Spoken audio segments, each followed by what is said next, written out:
ወይ በጓደኝነት አለበለዚያ በሆነ ሚስ እንገናኛለን እንጂ እኔ ካንቺ ወጥቻለሁ። ከምትፈልጊው ነገር ማድረግ ትችላለሽ።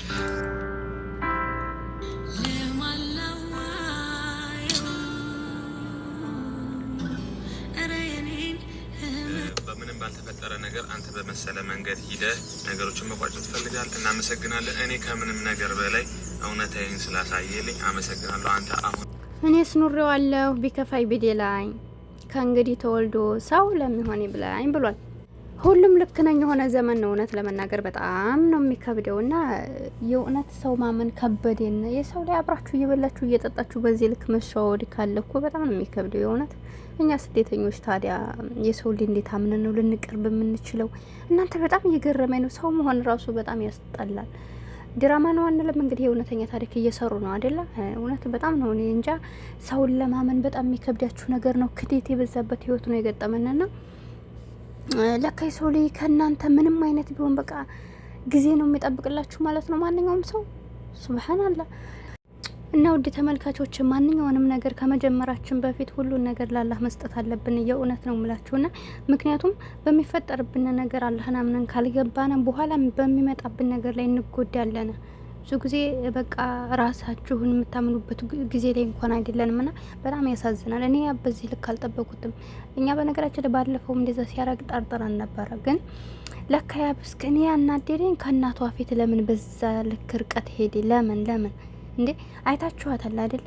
የሄሉ እናት በቃ እኔ ለነገ አላምን ምንም ዋስትና የለኝ ብላ ስትታገል ማዘሯ ምንም ማያረግን ያምነዋለሁ ችግር የለውም ብላ እንደዛ ተጋፍጣ አስጣርቀው ዛሬ ላይ ቢያንስ እናቷ እንዴት አላስበም? እንዲህ አድርጎ አፍክቷ ሲሄድ በጣም ያሳፍራል። በዛ ላይ ደግሞ ለምን ባጠፋቸው ጥፋት ይቅር ይበላትም አይደለም ይቅር ማይበላት እሺ ይሁን ከመሰለው ማለት ነው። ግን በዚህ ቅጽበት በቃ ያችን ጓደኛይቱ ማምጣቱ በጣም የረከሰ ነው። የእውነት ነው የምላችሁና ይሄ ማርከስ ነው ከሷ አለመሻል ማለት ነው። እና የሰው ላይ አንድ ሰው ያደረገው ነገር መጥፎ ነገር ነው ልክ አይደለም ብለን ከዛ ሰው መራቅ ከፈለግን እኛ የሱን አይነት ተግባር ማድረግ የለብንም። እንዴ ትናንትና ከህይወት ያውጥቻታለሁ ያላትን ሰው መልሶ ያመጣታል በዚህ ቅጽበት? አይረጋጋም እንዴ? ማን ይዝበታል? ከሄሉ ጋር ከተለያየ እኮ ነገም ከነገ ወዲያ ማምጣት ይችላል አይደለም? እና እኔም ሁሉንም ሰዎች ልመክር የምናገረው ሰዎችን ለማናደድ ብላችሁ የምታደርጉት ነገር ራሳችሁን ዙሮ ይጥላችኋል። የእውነት ነው የምላችሁ። እና በሄሉ ላይ እንደተጫወተባት ኮይችም ሊነገጧ መጫወት ትችላለች። ምክንያቱም ማንም ሰው ቢሆን ማለት ነው ወላሂ የጊዜ ጉዳይ እንጂ ከጎናችሁ የሚሆነው በቃ በሆነ ሰዓት ላይ ትቷችሁ ይሄዳል አይደለም? ጥላችን ራሱ እኮ ወጥቶን የሚሄድበት ታይም አለና በጣም ነው የሚከብደው። አሰላሙ አለይኩም ወራህመቱላሂ ወበረካቱሁ። ውድና የተከበራችሁ ቻናሌ ቤተሰቦች እንዴት ናችሁ? ደህና ናችሁ ወይ? እኔ ያለሁ አልሐምዱሊላህ። በቻናሌ አዲስ ከሆናችሁ ላይክ፣ ሼር፣ ሰብ እያደረጋችሁ አበረታቱኝ። ከጎን የሆናችሁ ለምታበረታቱኝ ከልብ ነው ማመሰግነውና ሁሌም ከእውነት ጎን የምትቆሙ ሰዎች ኮመንት አስተያየት አስቀምጡልኝ። እኔ ወደዛ ዝም ብሎ ለወደዱ ሰው ብቻ ማሽቃበጥ ሳይሆን ሁሌም ቢሆን በሁሉም አንግል ሆነን መፍረድን እንልመድ ማለት ነው እና በጣም አናዶኛል። እንደነገርኳችሁ ሄሉ ባላወቀው ነገር ተጎድታለች። አውቃ ቢሆን ራሱ ያንን ነገር ያደረገችው ዛሬ ያብ ከሷ ጋር ለመለየት የሚያደርግ ነገር አላደረገችም። በቃ ሴራ ያደረገውን ነገር ልዑል እሱ በቃ ታይ ያላት እዛ ስለገባ ይሄ ነገር ያናደዋል። ነገር ግን በዚህ ልክ ፍቅረኛውን አንጥቶ እዚህ ቦታ የሚያስቀምጥበት ደረጃ ላይ መድረስ የለበትም። እንደነገርኳችሁ ይሄ ልጅ እናቷን አባቷን እንግዲህ አስቡ፣ የእነሱን ተውት፣ ግን 40 ምንጭ ድረስ ሄዱ እንደዛ በክብር ወላሂ ያሳዘነች እናቴቱ ናትና አሁን ሄሉና እናቷን ራሱ እኮ ያጋጫል። ገባችሁ አይደለ? ምክንያቱም ሄሉን ያልፈልግም ለነገ ምን ዋስትና አለኝ ብላት ነው ከአዲስ አበባ ድረስ ደውላ ሶስዲያ በቃ ምልሽን አሰሜም እንዴ በቃ እኔ አምነዋለሁኝ ምንም አያደርግሽም ነገ ጧት ብላታለች አይደለ? አሁን ስበቡ እሷ ብትሆንም ይህን ነገር ከልዑል ጋር ሆና ይሄ ነገር ቢፈጠርም እንኳን ግን ማዘሯ ደግሞ እንደዚህ አይነት በቀል እንዳይመጣ ብላ ነው ልዑል ለመመጣ እንኳን ብሎ ሲናደድ በቃ እሱ ችግር የለውም እናንተ እንደውም አብራችሁ እርቅ ማውረድ ያለባችሁ ብላ አስታርቃቸዋለች። ስለዚህ ልዑልና ልጅቷ አይታችኋል አቀማመጣቸውን ራሱ ትይዩ ቦታ ነበሩ የተቀመጡትና ምክንያቱም ልዑል እሷን ይፈልጋታል፣ ያችኛይቱ ደግሞ እሱን ትፈልገዋለች። ነገር ግን ያናደደኝ ያብ ችኩል ነው።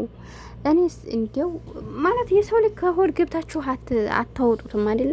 እኛ አሁን ያሰቡትን አላህ ብቻ ነው የሚያውቀው በምን መልኩ ነው እንዴት ነው የሚለውን ነገርና ግን ስታስቡት የሆነ ነገር ያብ በቃ ባለፈው እንደዛ ስታንገላታው የነበረውን እንደዛ ርቀት ተጉዞ ይችን ስተት ሲያገኝ በቃ ልዩን አንጥቶ ማናደድ አስቦ ነው ብላችሁ ታስባላችሁ? ለምን በዚህ ቅጽበት ፍቅረኛውን አመጣት ነው እኔ ጥያቄው እኮ። ላጠፋችሁ ጥፋት ይቅር ይበላትም አይበላትም እሱ ችግር የለውም። በቃ መብቱ ነው። አልፈልግም ካለም መሄድ ይችላል። የሄደበትን ርቀት ፈጣሪ ስለሚያውቅበት ለምን ጉዳይ እንደዛ ርቀት ድረስ እንደሄደ ማለት ነው። ማንም ሰው ሰውን ሸውድ ያላችሁ አለሁ ብላችሁ ብትሞክሩ እንደነገርኳችሁ እናንተ ባጠመዳችሁት ወጥመድ ማንም ሰው ሊገባበት አይችልምና ይህ ማስመሰል ነው። ለህዝብ ብታስመስሉ ባታስመስሉ አንድ ያዋቂው እኮ ፈጣሪ ያለ አይደል እንዴ? የሰው ልጅን ዓለም ትተናት እንሄዳለን። ሀሰው ልጅማ ብዙ ነገር እያስመሰልን እንኖራል። ግን ደግሞ እውነታው እናንተ ያሰባችሁትን ሴራ የሚያውቀው አላህ ያጋልጣችኋል አንድ ቀንና እንግዲህ እኛ ራሱ ለመፍረድ እስከሚከብደን ደረጃ ድረስ አይታችኋልም እየሰሩት ያለውና በጣም ነው የሚያመው። የእነሱ ህይወት ብቻ አይደለም እኛ ለራሳችን ፈርተናል። አሁን ላይ ምን አይነት ሰው ነው? በምን ደረጃ ብታምኑት ነው እንዴት አብረን ነው ልንቀጥል የምንችለው? እንዴ ሰው ሁሉ ስህተት አይሰራም አይባልም። ለዛም ነው ሄሉ እንደዛ ስንጨቃጭቃት የነበረው። ስንት ሄሉ ወዳጆች ሁሉ ሄሉን አይታችኋታል ሲረግጧት። እኔ ብዙ ሰዎች ሰምቻለሁ ሲሰርቧት። ሄሉ ናት እንዲህ ብላ ነው ሲሉ አልነበር አይደል? ይቅርታ ታድርግለት የሰው ሰው ስህተት ክብረ ዝገት እየተባለና እንደው ይቅር ባያደርግ ይችል አንጥቶ ማስቀመጡ እመኑኝ ማለት ነው። እንደነዚህ አይነት አመለካከት ያላቸው ሰዎች አሁን ልዩ ህጂ ሲላት ትሄዳለች፣ ነይ ሲላት ትመጣለች። እንዲው ያጋልጠዋል አንድ ቀን። ይችሊ ብላ ብላ ያፈቀረ ሰው መጥላቱ አይቀርም አንድ ቀን ጠብቁ። እንዲህ አይነቱ ጸባዩ ከሷም ጋር ከሆነ አንድ ቀን እሷ ራሷን ጋላ ተጥለዋለች። የእውነት ነው የምላችሁ። እናንተ የምትወዱትን ሰው ሊያጣላችሁ የሚሞክር አይነት አመለካከት ያላቸው ሰዎች ከእናንተ ጋር ምን ያክል ማይቆዩ በሆነ ነገር ሀታለው እሷ ራሱ ባትፈልግ እንኳን መለየት የሆነ ነገር መጥቶ ግን ይለያቸዋል። እኔ ብዙ ሰዎች እንደዚህ ስለማቅ ነው። በሁለት በሚዋደዱ ሰዎች መካከል ገብተው እነሱን ለማራራቅ ሴራ በቃ ይጠነስሱና እነሱን ያለያያሉ፣ ነገሮችን ያበላሻሉ። በሰዓቱ ላይ ደስ ይላቸዋል ለራሳቸው። ግን ማኑኝ እነዚህ አይነት ሰዎች ከነዚያ ከሚወዱ ሰው ጋር እንዳይኖሩ ግን የሆነ ምክንያት ይመጣል። እንዳልኳቸው እነሱ እንኳን አልፈልግም ብለው ባይሄዱ ወይ ከወደ ወንዱ ወይ ደግሞ በመሀላቸው አንድ ነገር ይገባና እነዛን ሰዎች አለያይቷቸው እናንተንም አብራችሁ እንዲያኖሩ አለያይተው ለራሳቸውም ደግሞ ያንን ሰው ይዘውት የማይኖሩ በጣም ብዙ ሰዎችን ይመለከታሉ። ሳውዲ አረቢያም ኢትዮጵያም ብዙ የገጠመ ነገር ስላለ ነውና ስለዚህ ምንም ቢሆን ምንም በቃ የሰው ወዷችሁ ወዶሽ ከሆነ ችግር የለውም። ግን ደግሞ ሁለት የተዋደዱ ሰዎችን እያለያያችሁ ለኛ ይሆናሉ ብላችሁ ስታስቡ እናንተ ምንም ኃይል የላችሁም። ሁሉም ነገር አላህ የቀደረው ነውና ለምን ሆነ ብለን እኛ እናናደድም። እንደነገርኳችሁ የሰው ለኛ ሰበብ ነና አድራጊ ፈጣሪው አላህ ነው። አላህ ያልፈቀደው ነገር ደግሞ እናንተ ጋር ቢቆይ እንኳን ምንም ትርጉም የለውም። ምክንያቱም የበላነውን ነገር ታውቃላችሁ አይደል? እኛ ይስማማናል ብለን በልተን ግን በሆነ አጋጣሚ በቃ ሊወጣ ይችላል። ያ ማለት እንግዲህ ከውስጣችን ቢቀመጥም ለኛ ትርጉም ስለሌለው ነው። ገባችሁ አይደለ? እና የሰውም ልጅ በዛ ልክ ነው። በቃ የሰጣችሁ ነገር መልሶ ከሄደ ቢቀመጥ ለእናንተ በሽታ ስለሆነ ነው። በቃ ጥቅም ስለሌለው ነውና እንዲህ አይነት ነገሮችን ማሰብን ልመዱ። ህይወት ስትጀምሩ ደግሞ እንደነገርኳችሁ መስገብገብ ወይ ደግሞ ለስሜት ለአቋሙ ለአንዳንድ ነገሮች አትስገብገቡ። ዱአ አድርጉ። በቃ እኛ ከፈለግነው ይልቅ ነው አላህ ያዘዘልና አላህ እስከ መጨረሻው በቃ ውዴታ እስከ ጀነት እንዲያደርግልን መጀመሪያው ሳይሆን የሰው ልጅ መጨረሻው እንዲያምርልና እንትን በሉት። ይሄ ሰው ዋይ ዋይ ይላል።